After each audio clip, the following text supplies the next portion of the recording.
BMC நேயர்களுக்கு வணக்கம். தொடர்ந்து நம்ம நவராத்திரி கொண்டாட்டத்தை பற்றி பார்த்துட்டு இருக்கோம். கொண்டாட்டம், கோலாகலம், பண்டிகைகள் அப்படின்னு வந்தாலே நமக்கு கொண்டாட்டங்கள் தான். அப்போ இந்த நவராத்திரி நமக்கு தியான நவராத்திரி, ஞான நவராத்திரி 2ஆம் நாள். இன்னைக்கு 2ஆம் நாள் நம்ம யாரை பார்க்க போகிறோம் அப்படின்னா பிரம்மச்சாரிணி துர்கா.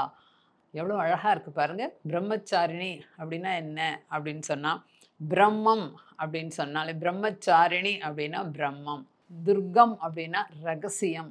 என்ன ரகசியம்? எங்கிருந்து ரகசியம்? நமக்குள்ள இருக்கிறது ரகசியம். இங்கே இருப்பவங்க எல்லாமே இறைவன்மார்கள். நமக்கு தெரியணும், இறைவன்மார்கள் எல்லாருமே எல்லாருமே எல்லார்கிட்டேயும் ஒரு இறைத்தன்மை இருக்குது. அந்த நம்ம பார்க்கும்பொழுதே அவங்கக்கிட்ட ஒரு இறைத்தன்மையை நம்ம பார்க்கணும். எப்படி இந்த பிரம்ம ரகசியத்தை தெரிஞ்சுக்கிறோம் அப்படின்னு சொன்னால், நம்ம தியானம் பண்ணும்பொழுது தான் அந்த ஒரு பிரம்ம ரகசியத்தை தெரிஞ்சுக்க முடியும். தேவி என்றால் என்னன்னு கேட்டால், நல்ல ஒரு எனர்ஜி, பெண்மை, பெண் தத்துவம், பெண்மை. அப்போ அந்த தேவி ஆண்களாக இருந்தாலும் பெண்களாக இருந்தாலும் நமக்குள்ளே இருக்க அந்த பிரம்ம ரகசியத்தை தெரிந்து கொண்டோமானால், எப்படி இருப்பது? உள்ளே இருப்பதும் பிரம்மம் தான், வெளியில் இருப்பதும் பிரம்மம் தான் அப்படின்ற ஒரு புரிதல் நமக்கு எப்படி வரும் அப்படின்னு சொன்னால், கண்டிப்பாக தியானம் செய்யும் பொழுது மட்டும்தான் வரும். இந்த 10 நாள் நான் ஒவ்வொரு வாட்டியும் சொல்லின்னு இருக்கேன். என்னன்னு கேட்டால், நிறைய தியானம் பண்ணுங்கள். இந்த 10 நாள் சாத்வீகமான உணவு சாப்பிடுங்க.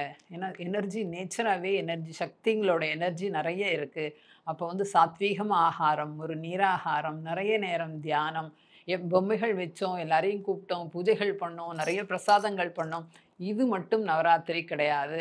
இது எல்லாமே அந்த காலத்தில் ஒரு புரிதலுக்கு உண்டாக்கப்பட்டது. நம்ம இவ்வளோ விஷயம் தெரிஞ்சதுக்கப்புறம் நம்மளுடைய செலிப்ரேஷனுமே ரொம்ப ரொம்ப வித்தியாசமாக, ரொம்ப எல்லாரும் ஆச்சரியப்படணும். இந்த வீட்டில் இப்படி போனோடனே இவங்க உட்கார வச்சு தியானத்தை சொல்லிக் கொடுக்குறாங்களே, எவ்வளோ அற்புதமாக இருக்குது, வித்தியாசமாக இருக்குது. ஒருத்தருக்கு ஒரு நாள், வர்றவங்களுக்கு 2 நாள் சொல்லிக் கொடுங்க, நிறைய பேர் வருவாங்க.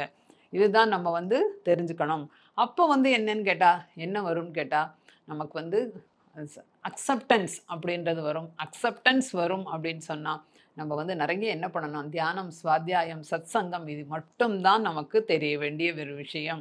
இப்போ என்னன்னு கேட்டால், பூஜைகள் செய்கிறதுனால நமக்கு எந்த ஒரு இதுவும் கிடையாது. பூஜைகள் செய்யும்பொழுது மனம் பூஜையில் இருக்கான்னு ஒரு வாட்டி நம்ம யோசித்து பார்ப்போம். பூஜையில் இருக்கா? நம்மளுடைய எண்ணங்கள் நம்ம சொல்கிற மந்திரத்தில் இருக்கா? வேறு எங்கேயோ இருக்கா? அப்போ நீ என்ன பண்ணுற? உனக்குள் நீ பயணம் செய். அப்போ தான் நமக்கு நான் யார், எதுக்கு வந்தோம், என்ன பர்பஸ்க்கு வந்தோம், இந்த மாதிரி விஷயங்கள் தெரியணும். அப்படின்னு சொன்னால் இந்த நவராத்திரியில் நிறைய நிறைய நிறைய தியானம் பண்ணணும். இப்போ பிரம்மச்சாரிணி துர்கா பற்றி நம்ம பார்க்கலாம். எல்லாமே அம்பாள் ஸ்வரூபங்கள், பார்வதி ஸ்வரூபங்கள். என்னன்னு கேட்டால், தட்சன் அப்படின்றது நமக்கு எல்லாருக்குமே தெரியும். நம்ம பார்த்துருக்கோம், நம்ம கேட்டிருக்கோம், கேள்விப்பட்டிருக்கோம். தட்சன் ஒரு யாகம் செய்தார். அந்த யாகம் அப்போ அந்த பிறவியில் என்னன்னு கேட்டால், நம்மளுடைய பார்வதியோட பேர் சதிதேவி அப்படின்னு சொல்லிட்டு. சதிதேவி என்ன பண்ணார்? சிவனும் சதிதேவியும் இருக்கும்பொழுது தட்சனுடைய மகள் சதிதேவி அவங்க ஒரு யாகம் பண்ணார்.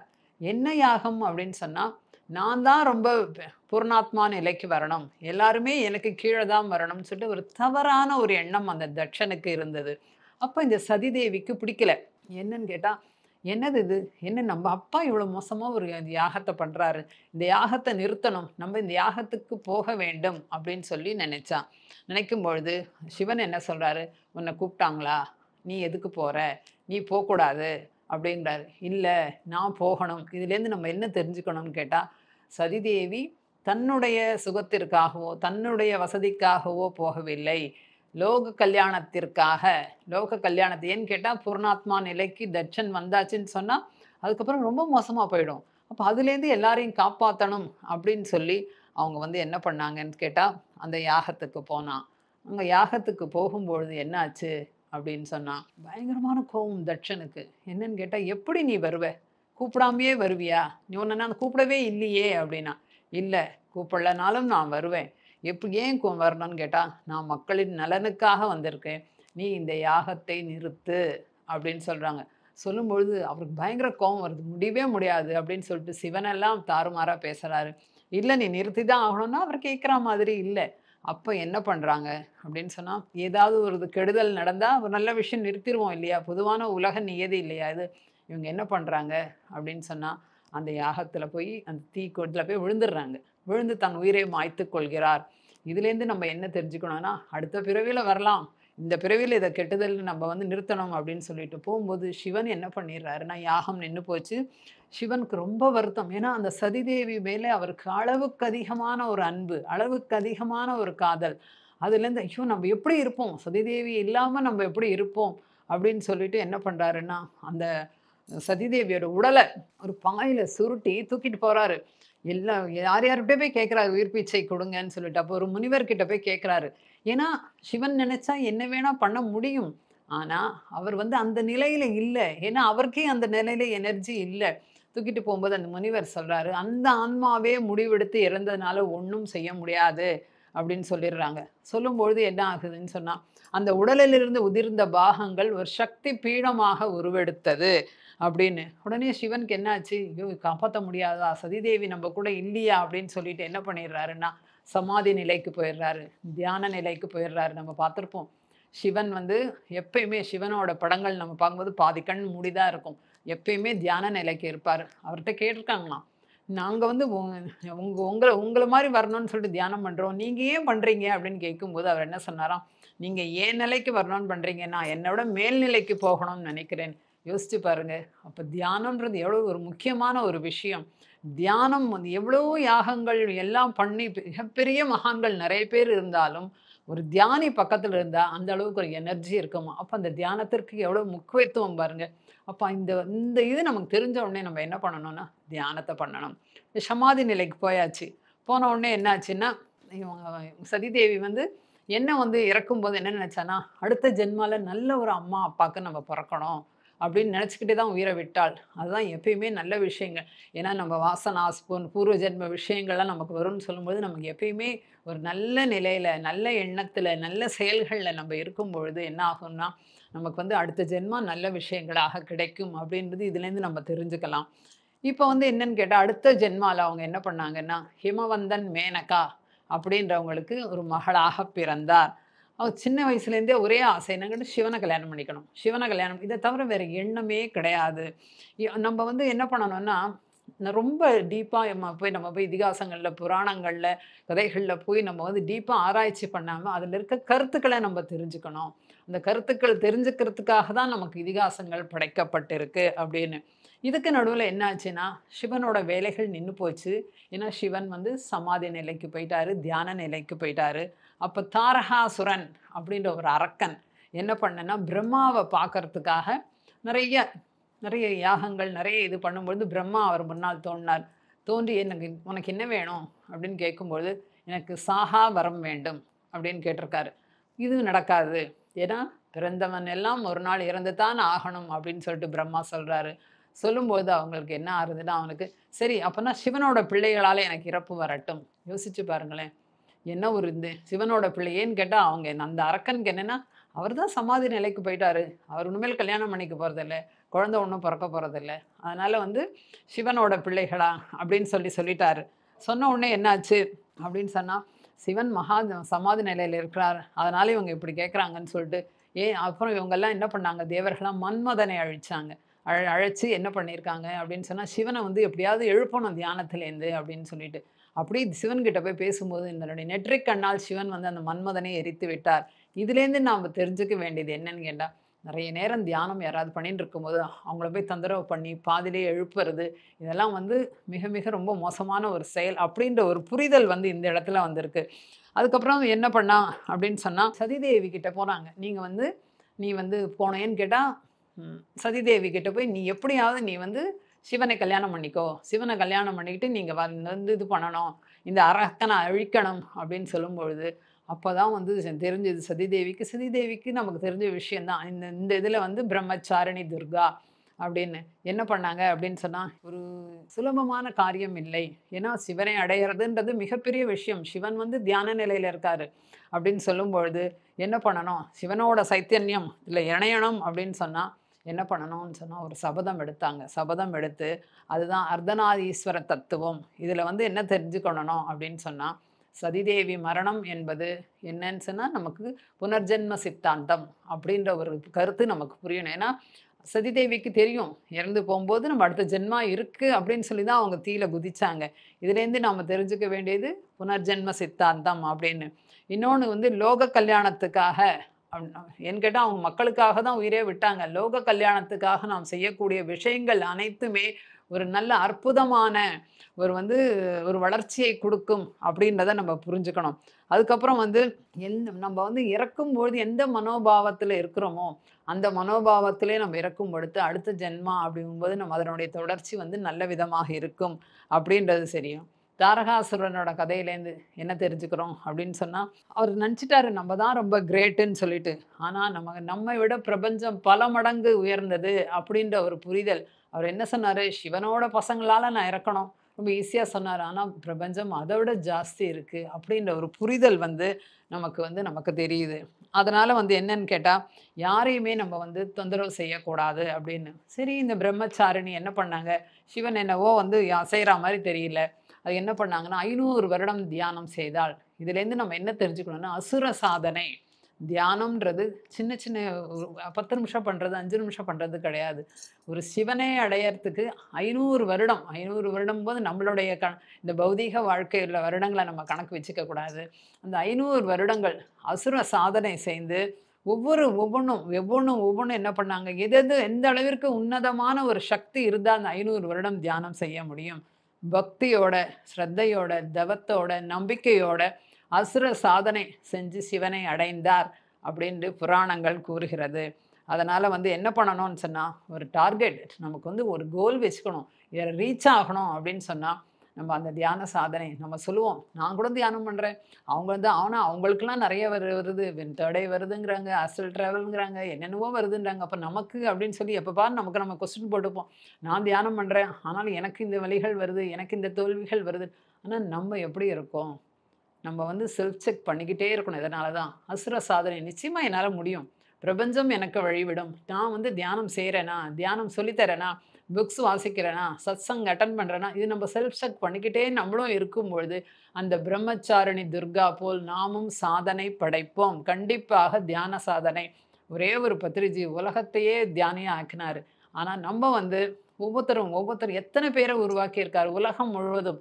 அப்ப நம்மளும் அந்த மாரி சாதனை செய்ய இந்த பிரம்மச்சாரிணி துர்காலேருந்து நாம தெரிஞ்சுக்கொள்வது என்னன்னு கேட்டா, அசுர சாதனை. எது ஒண்ணுமே யோசிச்சு பாருங்களேன். ஒரு எம்.எஸ். சுப்புலட்சுமி இருக்காங்கன்னா, ஒரே நாள்ல பாடகி ஆயிடல. எத்தன சாதனை பண்ணியிருப்பாங்க. எத்தன மணி நேரம் பாடியிருப்பாங்க. எத்தனை தியாகம் பண்ணியிருப்பாங்க அதற்காக. அது ஒவ்வொரு வெற்றியாளர்களுக்கு பின்னால் பெரிய சரித்திரம் இருக்கு. ஒண்ணுமே எல்லாமே சாதனை பண்ணும். ஒரு சச்சின் டெண்டுல்கர் இருந்தாரு அப்படின்னு சொன்னா, எவ்வளவு இந்த கிரவுண்ட்ல விழுந்திருப்பாரு, அடிபட்டிருக்கும், எவ்வளவோ விஷயங்கள் இருக்கும், எவ்வளவோ தோல்விகளும் அதையும் மீறி இன்னைக்கு உலக அளவில் ஒருத்தர் பேசப்படுறாங்கன்னு சொன்னா அவங்களுடைய சாதனை. அப்ப நம்ம எப்படி இருக்கணும் அப்படின்னு சொன்னா, இந்த பிரம்மச்சாரிணி துர்கா அன்னைக்கு அவங்களோட இணைஞ்சு, அந்த சக்தி ஸ்வரூபத்தோட நம்ம இணைஞ்சு கண்ண மூடி உட்கார்ந்து நம்ம உள்ள போற மூச்சு, வெளியில வர மூச்சு, இத தொடர்ந்து கவனிக்க நம்ம வந்த பர்ப்பஸ் என்ன? நம்மளுடைய ஆன்ம வளர்ச்சி இதுதான். இதுதான் வந்து இன்னைக்கு 2ஆம் நாள். இந்த 2ஆம் நாள் ரொம்ப அற்புதமா நம்ம தெரிஞ்சுக்கிட்டோம். முதல் நாள் வந்து பாலா திரிபுர சுந்தரி பார்த்தோம்.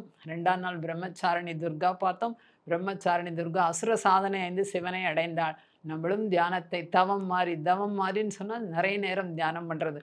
அந்த மாரி செய்து நம்மளும் ஒரு சாதனையாளராக வரணும் அப்படின்னு சொல்லி நான் இதன் மூலமா கேட்டுக்கிறேன்.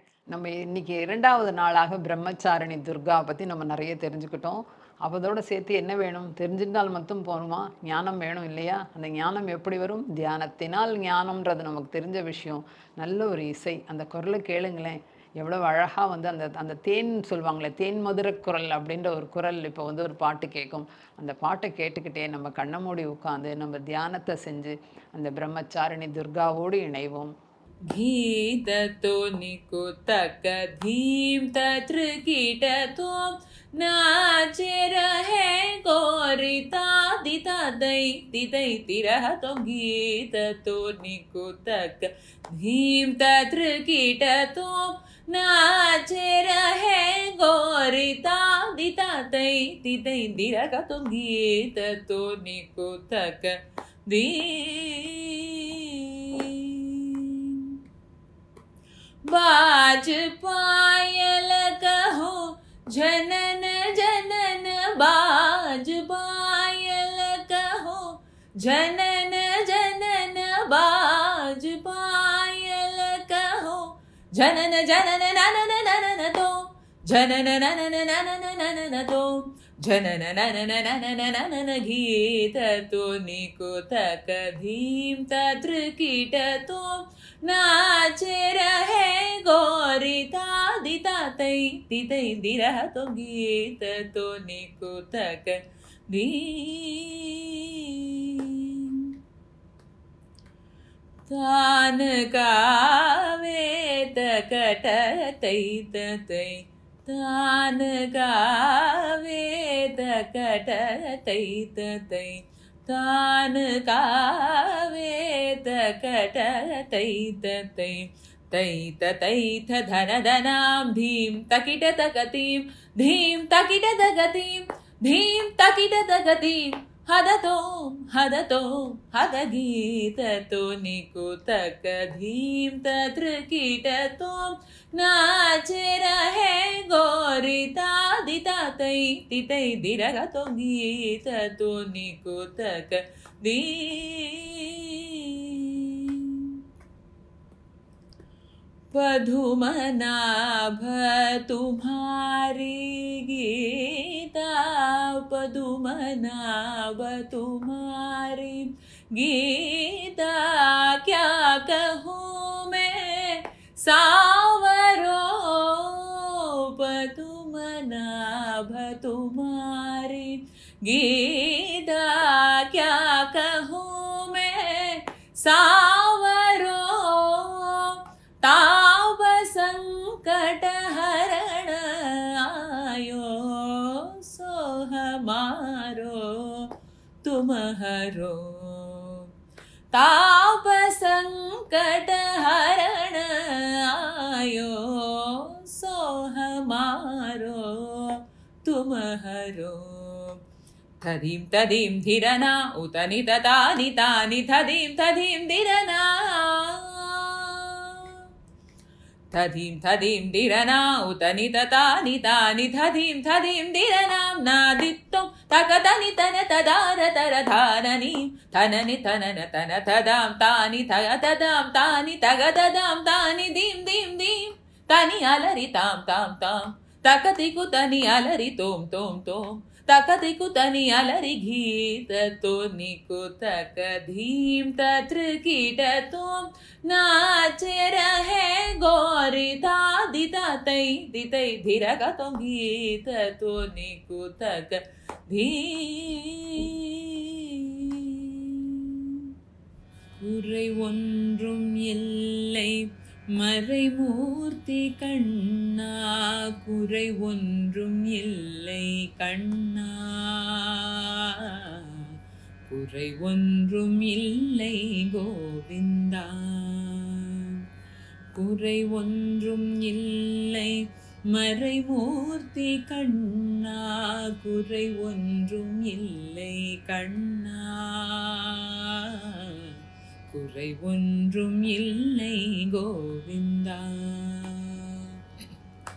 கண்ணுக்கு தெரியாமல் நிற்கின்றாய் கண்ணா கண்ணுக்கு தெரியாமல் நின்றாலும் எனக்கு குறை ஒன்றும் இல்லை மறைமூர்த்தி கண்ணா கண்ணுக்கு தெரியாமல் நிற்கின்றாய் கண்ணா கண்ணுக்கு தெரியாமல் நின்றாலும் எனக்கு குறை ஒன்றும் இல்லை மறைமூர்த்தி கண்ணா வேண்டியதை தந்திட வெங்கடேசன் என்றிருக்க வேண்டியது வேறில்லை மறைமூர்த்தி கண்ணா மணிவண்ணா மலையப்பா கோவிந்தா கோவிந்தா திரையின் பின் நிற்கின்றாய் கண்ணா கண்ணா திரையின் பின் நிற்கின்றாய் கண்ணா உன்னை மறையோதும் ஞானியர் மட்டுமே காண்பார் என்றாலும் குறை ஒன்றும் எனக்கில்லை கண்ணா என்றாலும் குறை ஒன்றும் எனக்கில்லை கண்ணா, குன்றின் மேல் கல்லாகி நிற்கின்ற வரதா, குன்றின் மேல் கல்லாகி நிற்கின்ற வரதா, குறை ஒன்றுமில்லை மறைமூர்த்தி கண்ணா, குறை ஒன்றுமில்லை மறைமூர்த்தி கண்ணா, மணிவண்ணா மலையப்பா கோவிந்தா கோவிந்தா.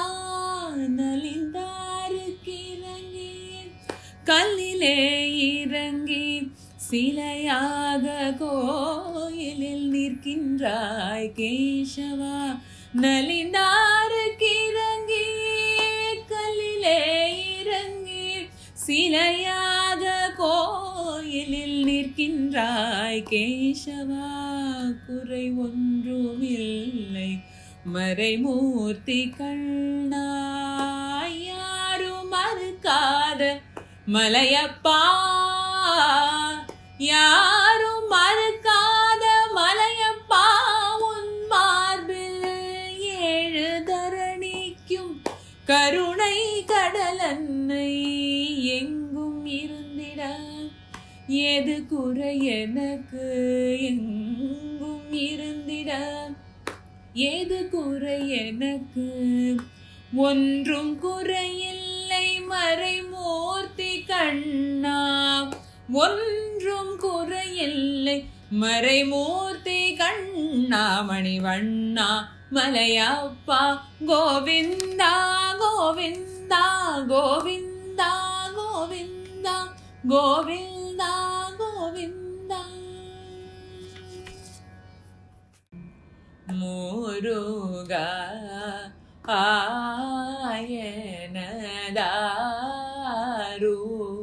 ஆயனதாருயிரே வருவாய் அன்பே ஆறுமுகனே பெருகா ஆதலாலே வாடினேன் பேரருள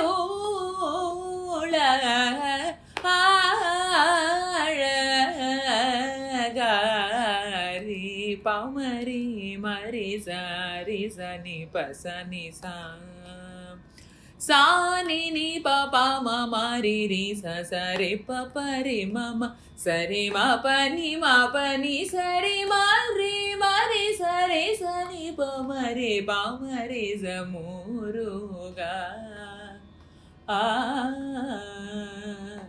ஆ.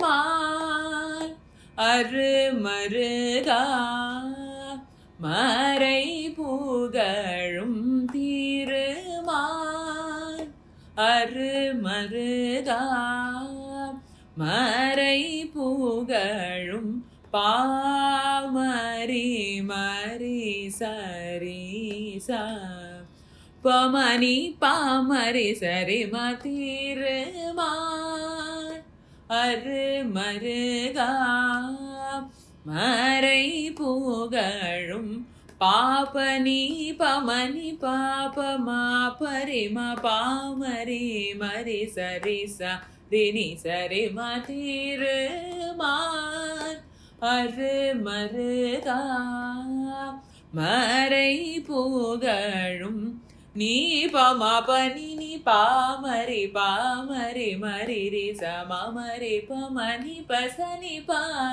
சபானி மபனி சாரி நி சனி பசனி சரி சா பனி மபா ரி மரி பமதிருமான் அருமருகா மறை புகழும் ரே ரே சனி சரி சனி பம பனி சா நி சரி மரி சனி பனி சரி ரே சனி சரி சனி பம பனி சா ni sari mari sa ni pa ni sari sari ni sa pa ni ma pa re ma pa pa sa ni pa ma re ma pa ni sa pa ni pa sa ni re sa ni sari re ma ma re sa ni pa ni sari sari mari sa ni pa ma sa ni pa ma re ni pa ma re sa sari ma tire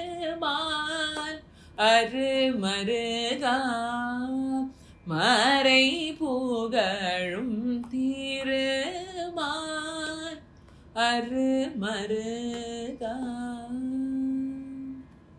மன்னும் இமயமலை எங்கள் மலையே மாநிலம் மீதிது போல் பிரிதில்லையே மன்னும் இமயமலை எங்கள் மலையே மாநிலம் மீதிது போல் பிரிதில்லையே இன்னரு நீர் கங்கை ஆரெங்களாரே இன்னரு நீர் கங்கை ஆரெங்களாரே இங்கிதன் மாண்பிற்கு எதிரேது வேறே மன்னும் இமயமலை எங்கள் மலையே பன்னரும் பன்னிட நூல் எங்கள் நூலே பார்மிசையேதொரு நூல் இது போலே பொன்னுளிர் பாரத நாடெங்கள் நாடே பொன்னுளிர் பாரத நாடெங்கள் நாடே போற்றுவோம் இதை எமக்கில்லைடே மன்னும் இமயமலை எங்கள் மலையே மரத வீரர் மலிந்தன நாடு மாமுனிவோர் பலர் வாழ்ந்த பொன்னாடு நாரத கான நலந்திகள் நாடு நாரத கான நலந்திகள் நாடு பாடுவோம் இதை எமக்கில்லைடே மன்னும் இமயமலை எங்கள் மலையே பூரண ஞானம் பொலிந்தன நாடு பூரண ஞானம் பொலிந்தன நாடு புத்தர் பிரானருள் பொங்கிய நாடு பாரத நாடு பழம்பெரும் நாடு பாரத நாடு பழம்பெரும் நாடு பாடுவோம் இதை எமக்கில்லைடே மன்னும் இமயமலை எங்கள் மலையே மாநிலம் மீதிது போல் பிரிதில்லையே இன்னரு நீர் கங்கை ஆரெங்களாரே இன்னரு நீர் கங்கை ஆரெங்களாரே இங்கிதன் மாண்பிற்கு எதிரேது வேறே மன்னும் இமயமலை எங்கள் மலையே ஏ ஏ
Thank you.